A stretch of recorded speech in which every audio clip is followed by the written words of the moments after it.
नमस्कार मित्रांनो, मी स्वाती तोरसेकर एशा पृथ्वीमध्ये तुमचं स्वागत करते. एका बाजूला इराणने काही पावलं टाकण्यासाठी आपली संमती दिलेली आहे. अमेरिका मात्र आपल्या अटी ज्या आहेत त्या शिथिल करायला तयार नाही. अशा वातावरणामध्ये आजपर्यंत 2 ते 3 वाटाघाटीच्या फेरी झाल्या. पुढची फेरी जी आहे ती कधी घ्यायची त्याची तारीखही ठरलेली आहे. पण त्या अगोदरच अमेरिकेने अशा प्रकारे युद्धाची तयारी केलेली दिसते, की एकंदरीतच इराणवरती हल्ला होणार का? ही शंका जी आहे ती अधिकाधिक स्पष्ट होताना दिसते आहे. आपण बघितलं तर त्यांची जी युद्ध अमेरिका करणार म्हणजे काय करणार हा प्रश्न आहे. याचं कारण असं, की त्यांचे मध्य पूर्वेमधले जे सोबती आहेत, सौदी असेल, कतार असेल किंवा तुमचा अमिरात असेल, ह्यांनी सगळ्यांनी सांगितलेलं आहे, की आम्ही आमचा बेस तुम्हाला वापरू देणार नाही. म्हणजे तुमची विमानं जी आहेत, ती आमच्या बेसवरून उडणार नाहीत, हे त्यांनी स्पष्ट केलंय आणि याचं कारण असं, की त्यांना इराणकडून प्रतिहल्ले नको आहेत.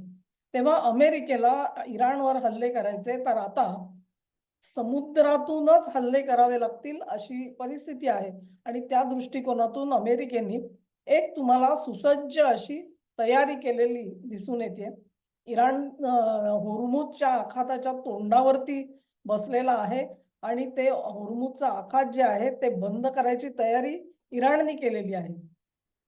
इराणकडे अगणित अशी ड्रोन्स आहेत, मिसाईल्स आहेत, ज्याचा वापर करून ते अमेरिकन युद्धनौकेवरती हल्ले करू शकतात, एवढी त्यांच्याकडे भेदक क्षमता आहे.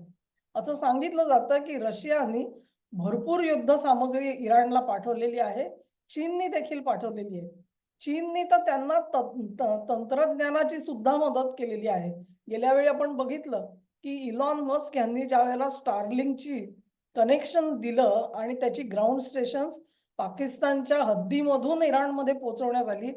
त्यानंतर चीनला Starlinkचा जो कनेक्शन आहे ते बंद करण्यामध्ये यश आलेलं होतं आणि मग म्हणून इराणमधली निदर्शनं ही फिसल आउट झाली. याचं कारण हे ते Starlinkची जी कनेक्टिव्हिटी होती तिच्यामध्ये खंड आला.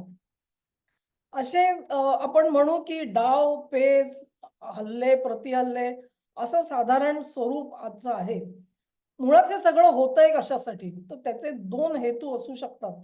पहिला हेतू हा आहे, की इराणनी कुठल्याही परिस्थितीमध्ये अ, अणुसज्जता त्याची असता कामा नये. कारण मध्य पूर्वेमध्ये एखादा जरी देश असा असेल ज्याच्याकडे अण्वस्त्र आहेत, तर तो इतरांना डोईजड होईल आणि अशा देशांमध्ये जे माथे फिरू असं नेतृत्व येऊ शकतं. आजच्या घडीला आहे असं मी म्हणत नाहीये.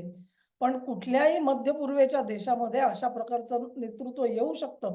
त्यांच्या हातात अशी घातक शस्त्रास्त्र पडली, तर ते काय करतील याचा नेम नाहीये. त्यामुळे मध्य पूर्वेमध्ये असा एकही देश असता कामा नये ज्याच्याकडे अण्वस्त्र असतील. हे लक्ष ठेवून अमेरिका इराणवरती काही अ, बंदी घालण्याचे मार्ग शोधते आहे. बंदी म्हणजे त्यांनी अण्वस्त्र बाळगू नयेत, एनरिच युरेनियम ठेवू नये, समृद्ध युरेनियम आपल्याकडे ठेवू नये. बॅलिस्टिक मिसाईल सुद्धा इराणला असण्याची गरज नाही, हे अमेरिकेने ठरवून टाकलेलं आहे.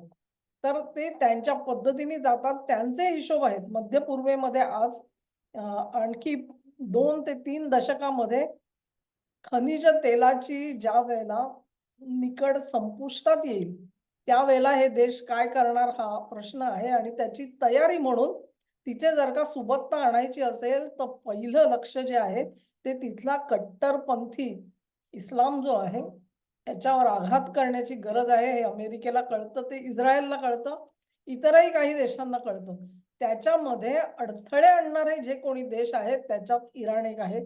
कारण इराणनी अशा प्रकारे हमास, हुदी आणि हिजबुल्लाह या 3 संघटनांना हाताशी धरून तिथे दहशतवादी हल्ले करायचं सत्र आरंभलेलं होतं. कुठून कुठे आलो बघा आपण. 2023 7 ऑक्टोबर 2023 ला इस्रायलच्या काही गावांमध्ये घुसून हमासनी जे अत्याचार केले, तिथपासून आज इराण कुठपर्यंत पोहोचला.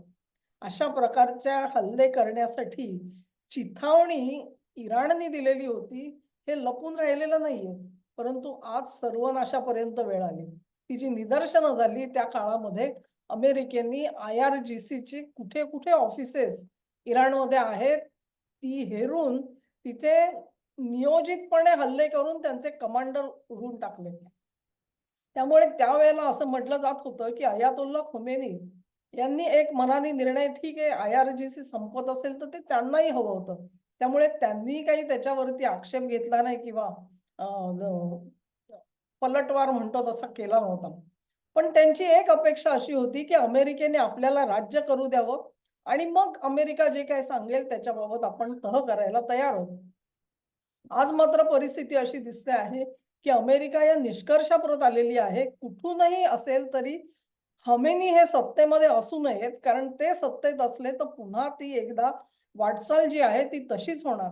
तेव्हा ज्याला म्हणतात ना की पाश्चात्य देशांमध्ये हे जे धर्मांध मुलांच्या हातामध्ये तिथे राज्य असता कामा नये असा निर्णय अमेरिकेने जर घेतला असेल तर खामेनी यांची राजवट उलथवणं हे एक ध्येय असू शकतो. म्हणजे कट्टरपंथी इस्लाम कशासाठी संपवायचा, तर मध्य पूर्वेत सुबत्ता आणायची असेल, इंडस्ट्री आणायची असेल तर तिथे हे व्यत्यय असून चालणार नाहीत.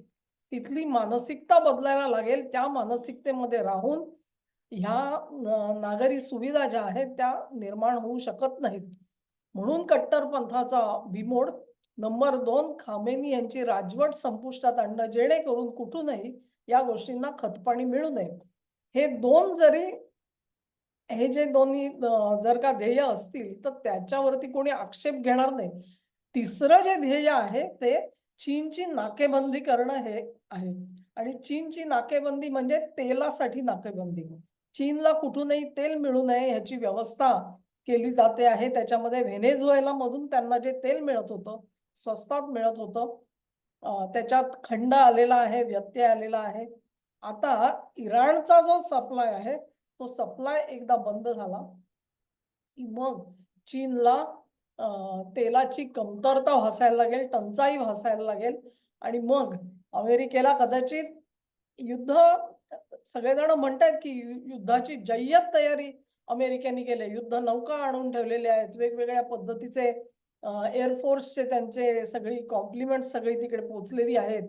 मग चागोस वरून हल्ला करणार का आणि कुठून करणार हल्ला याच्या चर्चा सगळ्या चालू आहेत. पण मला असं वाटतं की आजच्या घडीला फुल फ्लेज वॉर ज्याला म्हणतात त्याच्यासाठी अमेरिकेची ना मानसिक तयारी आहे, ना आर्थिक तयारी आहे, ना सामरिक तयारी आहे. सामरिक तयारी नाही असं मी म्हटलं तर लोकांना आश्चर्य वाटेल. पण कल्पना करा, ज्या अमेरिकेकडे काही महिन्यांचा फक्त स्फोटकांचा सप्लाय उरलेला असेल तर ते हे सगळं करणार कुठून? ते बूट्स ऑन द ग्राउंड ज्याला म्हणतात, म्हणजे सैनिक तर त्या भूमीवर उतरवू शकत नाहीत. मग फक्त हवाई हल्ले करणं एवढीच गोष्ट अमेरिकेच्या हातात राहते किंवा मग त्यांचं नाविक दळ आहे ते इराणची कोंडी करू शकतं. या दोन ऍक्शन त्या जरूर घेऊ शकतील, पण त्याला फुल फ्लेज वॉर ज्याला म्हणतात, लॉंग ड्रॉन वॉर, असं युद्ध करण्याच्या मनस्थितीत अमेरिका नाही. त्यांच्याकडे तेवढं पाठबळ नाही आज आर्थिक. त्यामुळे त्यांना जे काही करावं लागेल ते सिम्बॉलिक ऍक्शन असेल. त्या सिम्बॉलिक ऍक्शन मध्ये खामेनी यांची राजवट संपुष्टात आणणं हे जर का मर्यादित ध्येय असेल तर ते कदाचित साध्य होऊ शकेल, परंतु ते देखील केवळ अशा हल्ल्यामधून साध्य होईल असं नाही. त्याच्यासोबत त्यांना आणखी काही करावं लागेल. माझ्या टायटलमध्ये मी म्हटलेलं आहे भारत अस्वस्थ आहे, याचं कारण उघड आहे. थोडा विचार करून बघा, खामेनीची सत्ता संपुष्टात आली असं आपण समजू तर काय होईल ह्या प्रश्नाचा आपण विचार करतो का? सिरियात काय झालं बघा. सिरियामध्ये असद यांची राजवट संपुष्टात आली, तिथे जोलानी येऊन बसला. जोलानी कोण आहे? ज्याच्या डोक्यावर $50 लाख इनाम जाहीर झालेला होता असा दहशतवादी. सत्ता कोणी दिली हातात? अमेरिकेने. इनाम कोणी केलं होतं? अमेरिकेने. स्वतःच ज्याला दहशतवादी घोषित करायचं आणि मग त्याच्या हातामध्ये राज्याची सूत्र द्यायची, ह्या जर का शिरस्ता असेल तर इराणमध्ये देखील हे असंच होणार नाही, हे कोणी शपथेवर सांगू शकत नाही. जर का तिकडे निर्णायकी अवस्था आली तर हे सिरियामधले आणि पार तुर्कस्तान पासूनचे जे आयसिसचे दहशतवादी आहेत ते इराणमध्ये घुसतील. ते विरुद्ध तिथली शिया प्रजा यांच्यामध्ये गंभीर नागरी युद्धासारखी अवस्था निर्माण होईल आणि हे दहशतवादी जे आहेत ते पाकिस्तान मार्गे तुमच्या माझ्या सीमेपर्यंत येऊन धडकतील. ही आपल्यासाठी भीती आहे. तेव्हा इराण मध्ये जर का अराजक माजलं तर त्याची धग भारतापर्यंत येणार आहे, त्यांची झळ भारताला पोचणार आहे आणि म्हणून भारताला सावध राहण्याची गरज आहे.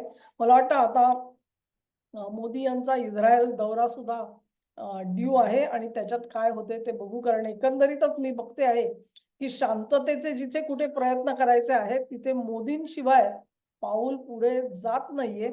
ह्या सगळ्या संघर्षात मोदी काय भूमिका घेणार हे महत्वाचं ठरेल. अमेरिकेची जरी सज्जता असली तरी देखील त्यांना बॉडी बॅग्स घरी गेलेल्या परवडत नाहीत.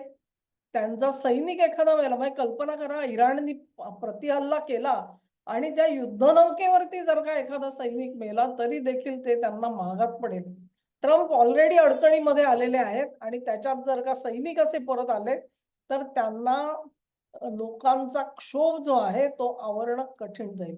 आणि म्हणून माझं परत असं म्हणणं आहे की इराणवरती हल्ला करणं हे काही त्यांचं ध्येय असू शकत नाही अमेरिकेचं, असं माझं स्पष्ट मत आहे.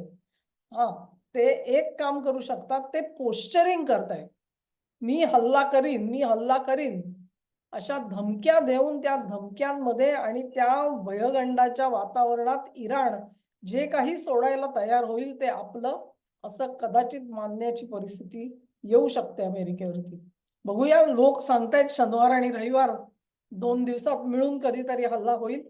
पण मला अजूनही असं वाटतं की सर्वंकष हल्ला हे हा नाही तोडगा आहे न त्याची दोन्ही बाजूनी तयारी झालेली आहे. हा व्हिडिओ तुम्हाला आवडला असेल अशी आशा करते. तुम्हाला आवडला असेल तर ही लिंक शेअर करा, व्हिडिओला लाईक करा, चॅनेलला सबस्क्राईब करा आणि सहकार्य माझ्यासोबत असंच राहू द्या. नमस्कार.